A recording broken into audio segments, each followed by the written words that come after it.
That's a great theme. So physical AI, when you describe that, that's manufacturing of physical products, right? Whether it's cars or bots or other kind of physical things, and then now you're implying AI to it. Where do you guys think we are at in that journey to being seen as a physical AI company? I reported today that a number of institutional analysts, of course, are now referring to Tesla as a physical AI company. The truest, William Stein, said that the major overhang with Elon has been removed, and that clearly the company's physical AI. But he goes, "Oh, but we're still early, right? We're not going to get the earnings for a long time, so I still recommend to sell or to hold, not yet to buy." I mean, that's fair. They're an analyst. They're still thinking out 1 year out, and there's nothing wrong with what they're saying. But do you guys think that it's in the investors' minds that it's understood now that Tesla clearly is a physical AI, or just still very early on that? Yeah, definitely. I mean, when Elon first sort of started repositioning the company, people were kind of laughing. Now it's really become accepted. And when you look at the products, you look at FSD 14, it's not just spin, it's real. And when you look at what's happened with clean energy, how it's sort of gone out of fashion, you look at the legacy automakers pulling back from their EV investments. You look at what's happening from a regulatory perspective with this administration. It was really brilliant, right? I think to reposition the company that way. A good EV CEO could, make some amazing products, make some amazing cars. A truly great CEO like Elon can reposition the whole company so that even if people sour on the theme of EVs and clean energy, the stock is still trading near all-time highs. He already saw ahead of time. He said that if it was just a transition to EVs, that's one thing, everybody will copy us. But there happens to be two major catalysts going on: transition to EVs, but also transition to autonomy. And he goes, at that point, who can do both? And right now, it seems to be only Tesla. Elon also said today, and in the Tesla account was out there saying that Teslas have an actual profound understanding of the world. Teslas, so the cars are really becoming sentient. Elon said 100%. And then we also saw that video that Sawyer shared, where this car was going. There was a construction, so there was a two-way one. So one lane road going your way and another one going the other way. The construction blocked your road, so the car goes to the left, opposing traffic, and then all of a sudden a bus comes in, and then the car knew right away to back up, and not only back up, the FSD backs up, going, "Oh, the bus is going to take this, and I'm going to get out of the way until the bus passed," and then it immediately went in and took over. That's one sign of sentience. I'm sure we're going to start seeing more and more and more of this. And this is 14.1.4. Omar, you're using 14.1.4. I think, well, we all are. We're all using 14.1.4. Are you using something more than that at this point? Yeah, 14.1.4 on my Model 3, 14.1.5 on my Cybertruck, and there should be a 14.1.6 rolling out probably this week, I think. But the 1.5 is just because it's a Cybertruck variant, right? Yeah, right. So you think 14.1.6? Oh, yeah. So employees are testing that right now, correct? Correct. Okay, cool. And what have you heard about it? Nothing. But, I'm sure it's a iterative improvement over 14.1.4. Mm-hmm. And then do you guys, I think they shared the stats. They said that the FSD is now 10 times safer than a human. And they also said that it's already saved 35,000 lives, deaths prevented. Yeah, I mean, I'm not sure. I wasn't sure if they said 35,000 deaths prevented or, they're maybe talking about the total number of deaths that happen in the US that could be prevented. It says But less fatalities, and it's November 2024 to November 2025. FSD went for 4.92 million miles driven between accidents. FSD is now driven 4.92 miles driven between accidents. And then they said 35,000 less fatalities, 85% less crashes. I mean, that's how I interpret that table. I think that's why Elon is so confident that they've got the data. they've got the data for him to say that regulation is going to go lockstep with Cybercab's production? Yeah, I mean, I think so. I think the first step obviously will be securing an exemption. Even if they secured an exemption to put 2,500 cybercabs on the road, Waymo's nationwide fleet is only about 2,000 vehicles. So we've all seen Waymo. They have, they're a common sight in cities, right?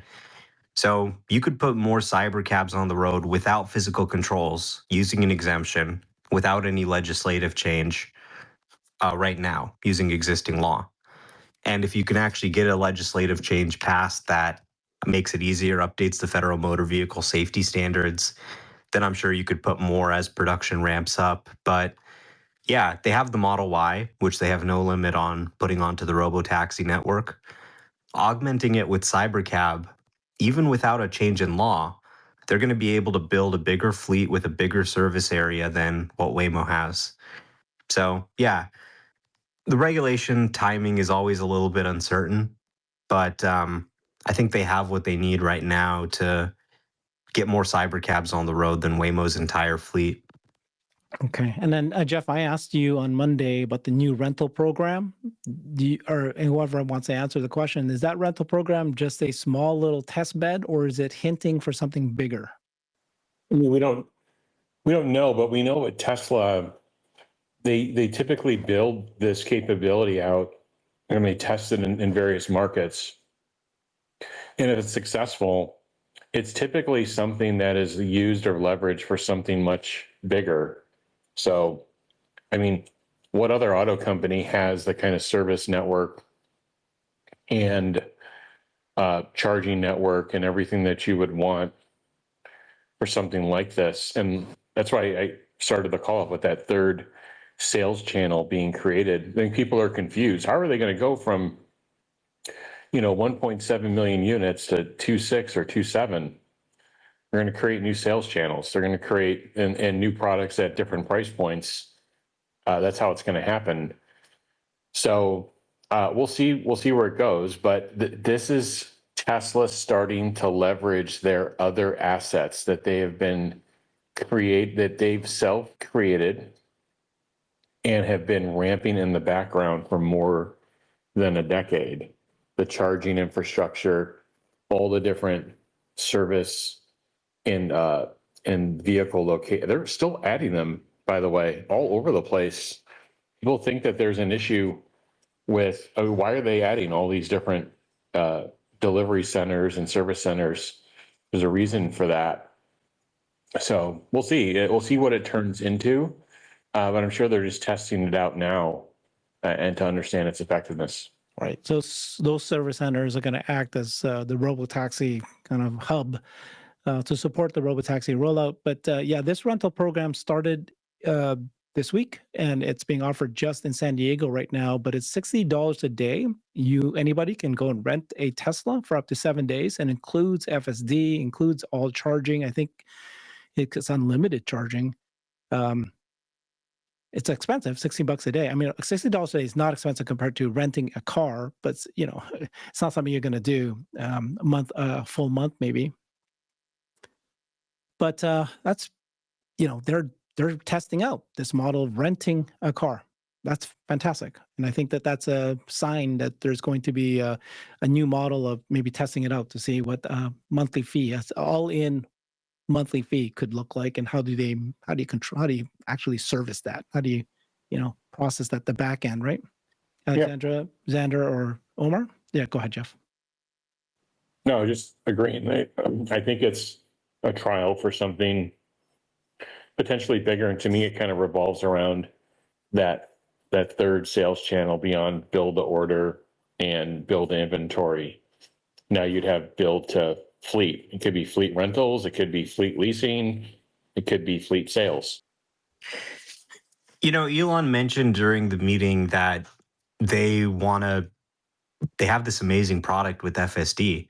They want to get people to know about the product, to understand it. And I think this is really part of that. I was kind of wondering at the meeting, so, what's the solution to this?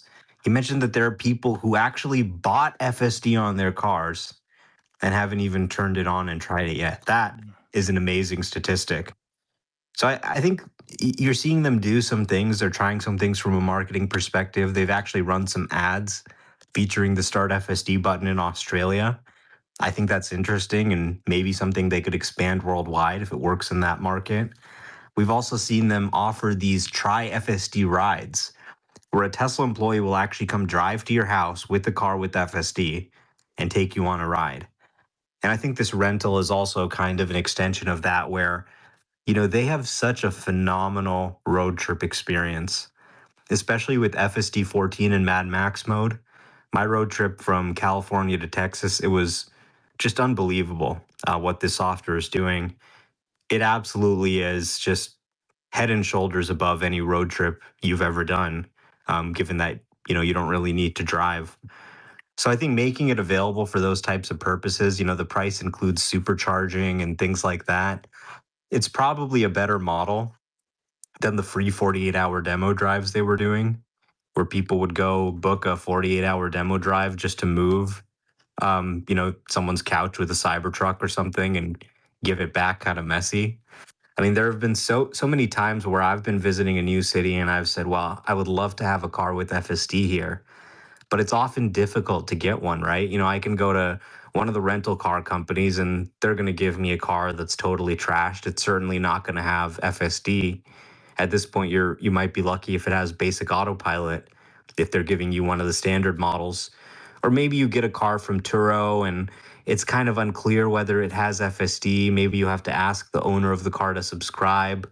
Maybe it does have FSD, but the car has actually struck out of FSD. So I would love if Tesla had this rental service nationwide, and any city I go to, I could just rent a car with FSD, show it to other people I'm with in that city, use it for my travels. I think this is a great offering. And, you multiply that $60 a day by, times 30 days, you could probably generate as much money as a rental car as you could leasing the car out or something like that, at least while the car is, new and representative of the current offerings. So I hope they actually expand this nationwide. It seems like it is more of a marketing thing that's maybe temporary, but I would love to see Tesla rentals available in every city, and I would definitely be a customer for that service.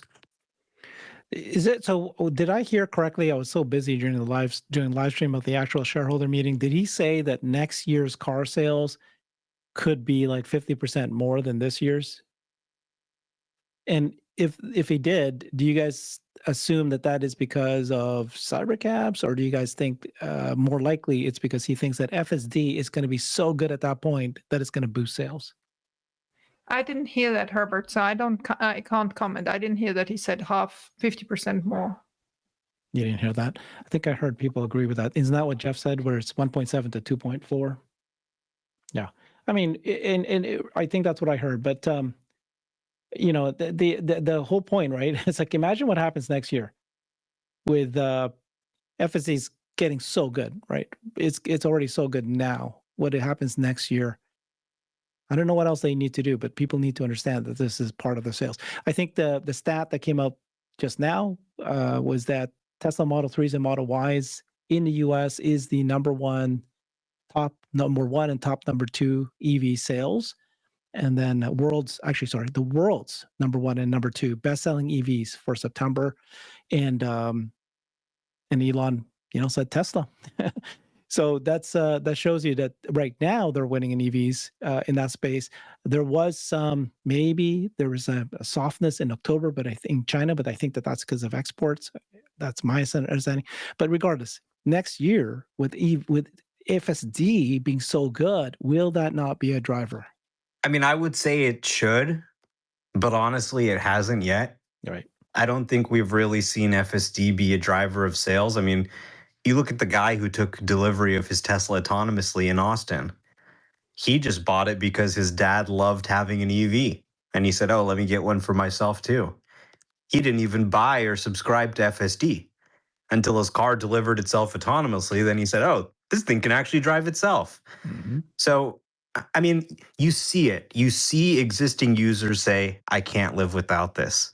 You see new users come in and say, wow, this is incredible. I gave a Uber ride to somebody on the Uber network where it completed the whole drive from start to finish. And this woman said, you know, I've never been a fan of Tesla, but I would love to have a self-driving car.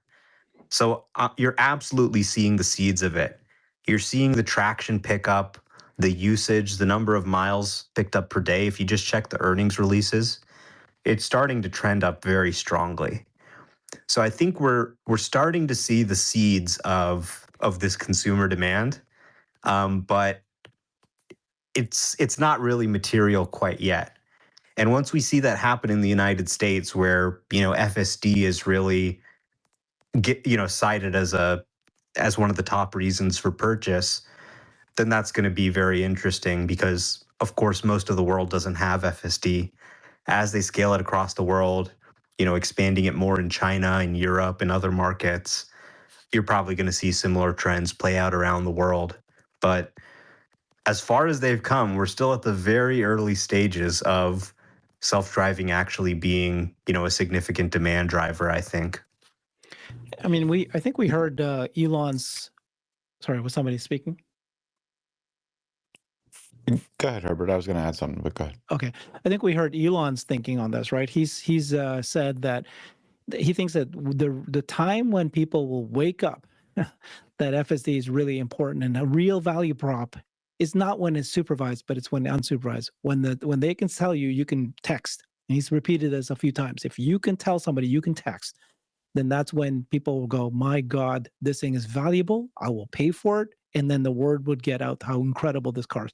So he said at the meeting that we're going to probably do unsupervised FSD before the end of this year, which is in the next month and a half. How do you guys think that that's going to be rolled out? It's most likely, right? Just one city, maybe Austin, maybe just a very specific geo-fenced area, and just certain people can test it out in that area. What's your expectations? I mean, I think they can just turn the cabin camera nag off. And honestly, I think they could do that safely, right? I mean, when you're talking about the car taking me from California and Texas to back without any intervention, not even an intervention to park at the charger, let alone a safety critical intervention, you're seeing it actually able to spot things and respond before you can. Yeah, the little thing that beeps at you when you use your phone is a little bit of a formality at this point. And honestly, they're already starting to relax it a little bit if you've noticed in FSD 14. And I think that trend is going to continue. So the way I think this would happen, I don't think it'll be one city. I think what they're going to do is it's still FSD supervised. You're still liable for what the car does, but they're just not nagging you about using your phone, right? So you still kind of have to, pay attention, check, but you can pay attention less. You can use your phone a little bit, and the car is going to be pretty safe, probably safer than you. And I think this is actually going to be a major safety improvement. Distracted driving is obviously a major issue. Distracted driving brings your rate of crashes in line with a drunk driver. So, and everyone's on their phone. So we live in a world today where everyone is effectively driving drunk, right? They're on their phone all the time. They can't help it, right? Social media and everything, work emails, it's just too addictive. And you think about the situation right now, it's really kind of comical, where we have this advanced AI built into the car that can drive the entire car from start to finish, from parking spot to parking spot. It's able to now react to things, see things faster than the human can, and react faster than they can. And yet people are being asked to turn FSD off and drive manually with their eyes closed, essentially looking at their phone, because the driver monitoring system's beeping at them, but it doesn't beep at them when they're driving manually. I mean, how backwards is that? That we have a technology that can actually prevent distracted driving deaths, and we're asking people to turn it off and drive manually when they want to text. It would be far safer if the car's AI could drive, if they did have to text, and you'd probably reduce a ton of distracted driving crashes and deaths doing that. So I think it's kind of a no-brainer at this point. Like they said, they're going to be looking closely at the data, but I think that we're going to see them, continue to relax the cabin camera attention monitoring and ultimately remove it completely. You've started to see the seeds of this in FSD 14, where you might have seen a message that says increased attention required. So the system is starting to differentiate between situations that it feels confident in handling and situations where it may need somebody double checking its work. So let's say, you're driving down an empty highway, one it's driven down many times before, it feels confident. You might be able to, send a quick text message. But then let's say you exit the highway, you're going through a complicated construction zone. It might kind of beep and tap you on the shoulder and say, hey, can you pay a little bit of extra attention right now? I'm not feeling as confident. This is a novel scenario. And then you get through that construction zone, you're on your way home, and then it relaxes a little bit. So that's how I think it's going to work. We'll see what they actually do. But yeah, I think this is going to be a very, very exciting update, up there with the hands-free mode being introduced when they turned off the steering wheel nag. Mhm. And yeah, I mean, it's definitely going to be a massive selling point for customers, no doubt. I really like that. I like the way you're saying it. The only thing is, I do want them to do it the way you're saying it, but he refer to it as unsupervised FSD though?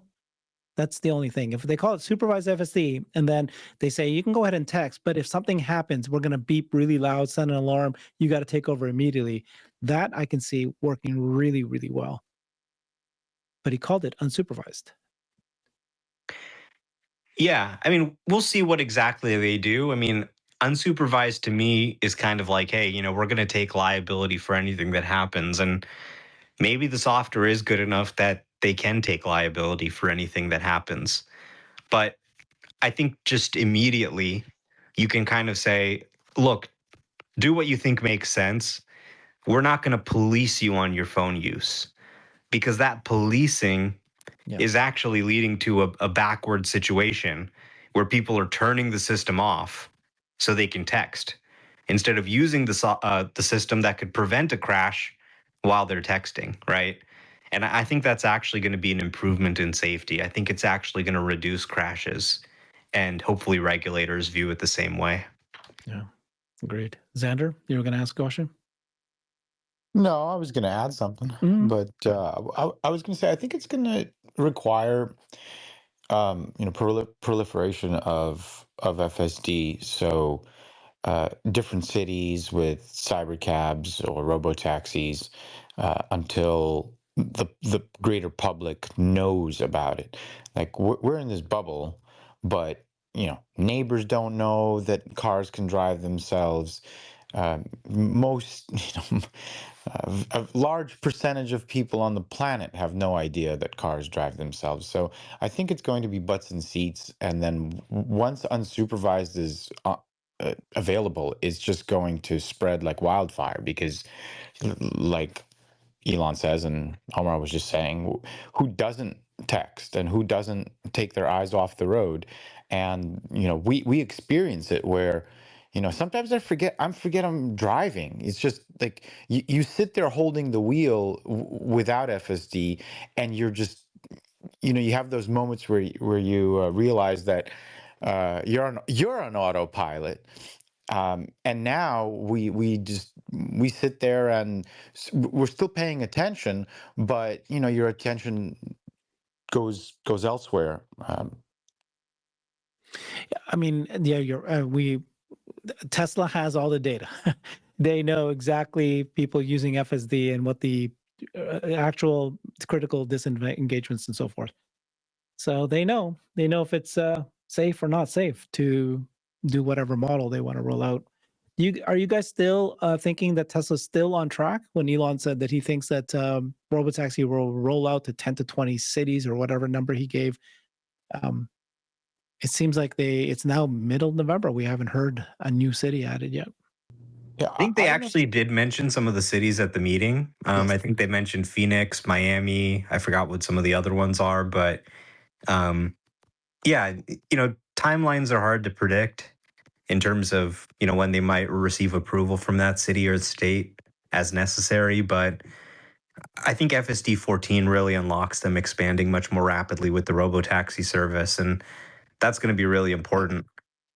Yeah, I get you.